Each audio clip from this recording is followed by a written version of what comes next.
Back here inside the Wellness and Events Center, a big win for NJIT as they defeat Lipscomb by a score of 80-67. One of the key plays of the game, a three-point shot by Kelly Garino off the assist from Tatiana Torres, and Kelly Garino with a big day, 20 points, leading the Highlanders to the win over the Bisons. Mike Ventola with you, and happy to be joined by assistant coach Aaron Gratch. And Coach Gratch, it's nice as always getting a chance to talk with you, and a big win for your team, especially after a tough loss this past Saturday against North Alabama.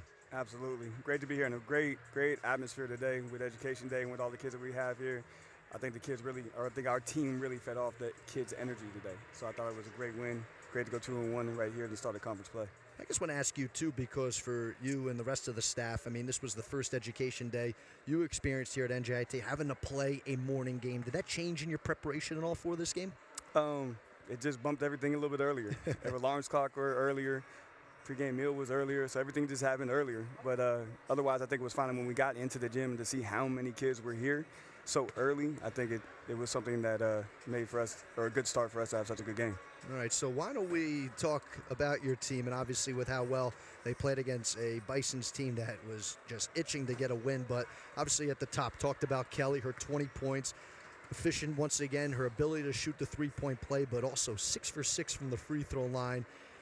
From what you've just been seeing from Kelly all year, at this point, is it just expected rather than surprise at this point? I mean, look, she's the type of player that no matter what's going to happen, she's going to continue to shoot with confidence. So even if she's knocking that, a couple games ago, I know she had a poor first half, and I believe it was, in that, who was our first victory against? Oh, against Western Carolina. Western Carolina. She had a great game there. In our game against Kennesaw State, kind of struggled a little bit also in the first half, and then in the second half came on and just started to lit up. So she's the type of player, regardless of what's going to happen, she's going to continue to push through and keep having the confidence to be able to take those shots. So we know at one point, sooner or later, she's going to be able to fill it up. And Danielle Tunstall, she has been having a remarkable junior season. I know her ability to get rebounds as well, but she's also showing a lot of confidence shooting from all areas on the floor, even hitting a three-point shot.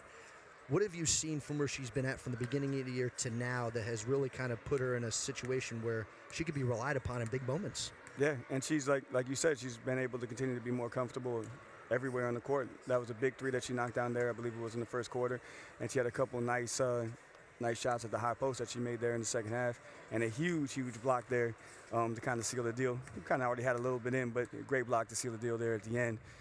For her to come up with a big defensive play. I know Tatiana with a strong performance, Milena as well with a good performance, but one area that I want to ask you about, because you pointed at it before you and I got a chance to sit and start this interview, was 24 assists as a team. I think that's your season best, and knowing that everybody got involved on offense, whether it was laying down the point or obviously, getting a chance to distribute the ball. It seems like that's just what you've been trying to preach all year, and it really showed here today. Yeah, I thought it was fantastic to see that we had 24 turnovers and also being positive from the assists to the turnovers. But I mean, the 24 assists and the 24 assists on the 29 makes. So there were only 5 shots that we made the entire game that weren't an assisted basket. So I thought that was fantastic. And then the second quarter where we locked them up down 4 points. I thought that was also a great number that we were able to do defensively there in that second quarter. Now, in your defense as well too, had a very good first half. I know the 22 points there by Lipscomb in the first quarter. I'm sure, that obviously, didn't help, but coming back, only allowing Lipscomb to put 4 points up in the second quarter.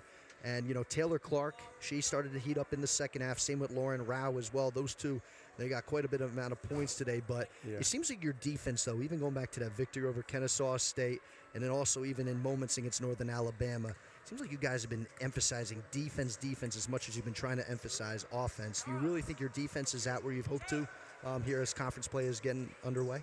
Yeah, and I think it's going to continue to get better. I mean, as you saw today, that second quarter stretch that we had where we did a really, really good job, I think you're only going to start to see it be more consistent. And even at the end of the third quarter, they got a nice hot start. 22 had a barrage of threes, but we were able to lock up there and go on a little bit of run at the end of that third quarter, which started to give us a little bit more life and a little bit more momentum going into that fourth quarter. So I think it's something that you're going to continue to see and be more consistent as we continue to go into conference play. And as that too now, and obviously as you're coming to see, this conference is not easy. You've had 3 difficult opponents. I know Lipscomb's still winless, but they've had some nice moments even in their non-conference schedule where they've been in a lot of games, even when they've had some of their couple of early opponents here in conference play where they've had some nice moments. So, but when talking with Mike and talking to other assistants, you guys have always said you can't overlook anybody. You got to treat them as if they all have the same record. They're all coming in same type of talent level. Absolutely, especially when you get into the conference play. I mean, this was a battle all the way down to the end. I mean, they're good. I mean, they can play. When you have kids that can get the ball and to be able to keep them, put them on their back and be able to keep them in a game like that, I was like, we got to make sure that we come ready to play every single game here in the conference. All right, Coach. Well, one final question I did want to ask you was, obviously you're finally getting some downtime. I know it's been a crazy couple of days with travel, having to play a morning game. We got a big test on Saturday with a pretty good Jacksonville team coming into town. What are you looking to help or out in practice? What are you looking to see in practice that you hope is going to get you prepared for that Saturday contest? Kind of like we just talked about a little bit, is just continuing to take the things that we've done well and trying to make that more consistent. Because you can see as each game goes by, we're starting to do things a little bit better, be a little bit more consistent. And I believe in the last 7 games, I think we're 4-3 now. Absolutely. So continue to do those things and continue to get on the winning end. And things are starting to definitely get better as we continue to go. All right, Coach, as always, thanks stopping by. As always, enjoy these chats. Always a pleasure. Let's keep them going as the season goes on, and good luck the rest of the way. Great, thank you. That's Coach Aaron Gratch.